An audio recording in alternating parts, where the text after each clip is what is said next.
Hey, it's me, Destin. Welcome back to Smarter Every Day. So in one of the last episodes, I introduced you to a legend with a longbow. He's from my hometown, and his name is Byron Ferguson. He shot an aspirin out of the air in slow motion.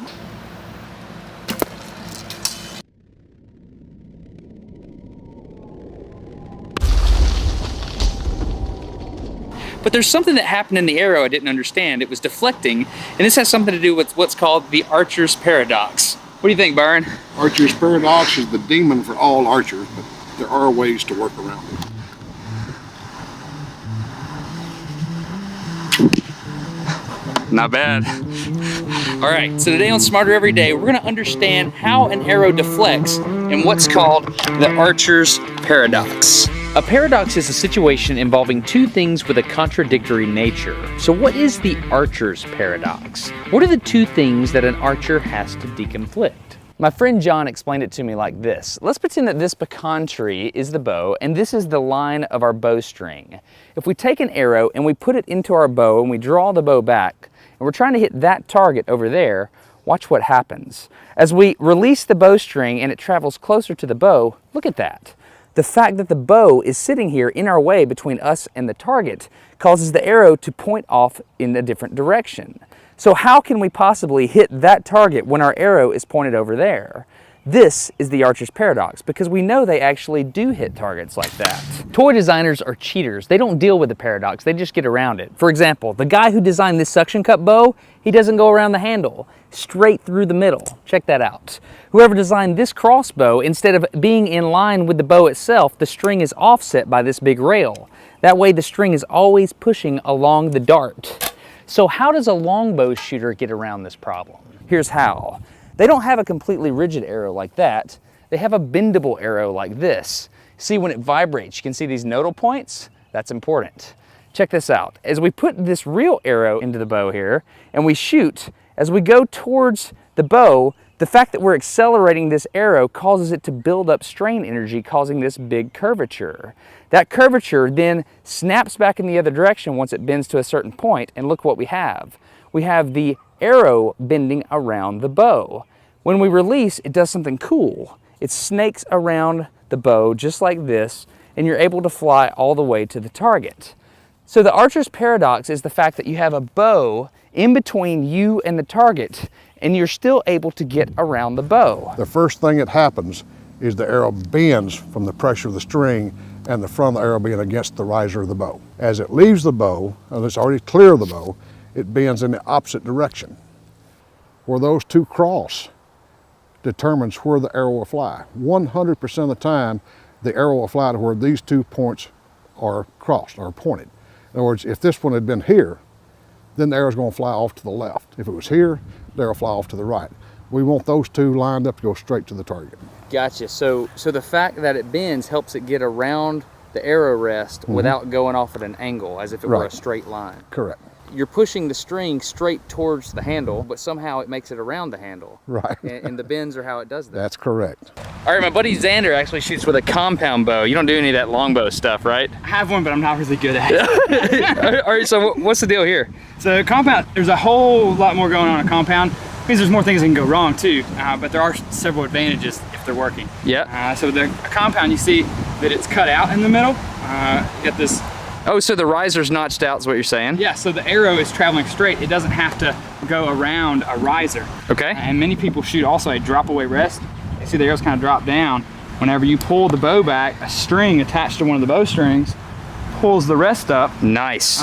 Centers your arrow. If you have it all lined up and square, your arrow's nice and level, and then when you shoot, that arrow will drop, the rest will drop away. Well, shoot it. Shoot it. Let's do it. Hold on, wait. Let me zoom in. All right.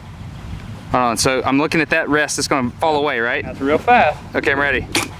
Dude, that is super fast. So is the arrow touching the rest as it goes through it? A little bit. Really? Because it drops, but it's not, immediate. It's down before the full arrow passes it. So the goal here is you don't have to bend around the riser, but I bet the arrow still bends though. It does bend, and that's actually important in the straightness of the arrow flight. Isn't that interesting? But something else is going on here. Byron Ferguson is able to predict the wobbling of that arrow so good that he's able to hit an aspirin tablet with a vibrating arrow just like that. So one of two things is going on. Either A, he knows some science that we don't, or B, he's a warlock and this is all black magic. Okay, the stiffness of an arrow is called the spine, right? And so the spine is what, Byron? The stiffness of the arrow. All right. So this is your spine tester? This is the spine tester. It's set up right now to test the deflection of a carbon arrow. Okay. So we're actually have a 2-pound weight, and the arrow suspended at 26 inches. That's for carbon. Okay. And we'll read the inside of the scale here to see how much it deflects. So you test all of your arrows before you shoot so that you can normalize the paradox. Correct. I want all the arrows to have the same stiffness. And that's how you're able to hit things like an aspirin. That's part of it, yes. That's right. There's a little bit of skill. If it's out of tolerance, you just don't even put it in your quiver. That's what those are. Really? Really? You just got a box of stuff that you don't shoot? Yeah, they're too far out of tolerance. Really? That's amazing. So people were asking in the last video, that arrow was deflecting so much. They're saying, how do you time that? And the way you time that is you know the exact spine of the arrow. Correct. That's awesome. That's pretty good information. So this isn't black magic, this is science. Correct. That's awesome. Byron is using science to normalize the wobble of his arrows. But let's admit, there's a little bit of wizardry here, right? Because at a certain distance from his bow, he still has to know which side of the arrow that wobble is going to be on. And then he has to line that up with an aspirin tablet. So this is a pretty good shot. In order to fully appreciate this trick shot, I'm going to do a trick shot of my own using the Phantom Miro.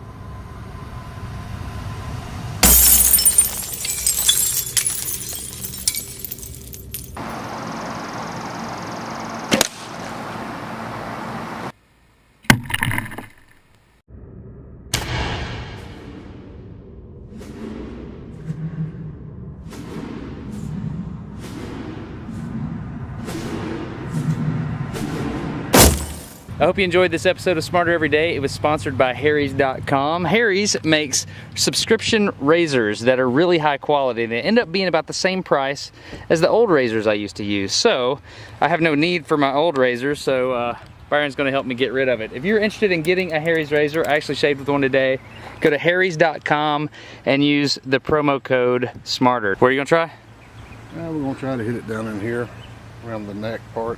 Get rid of it that way? Cut its head off. Excellent. All right, I'm gonna film this with the Phantom V711.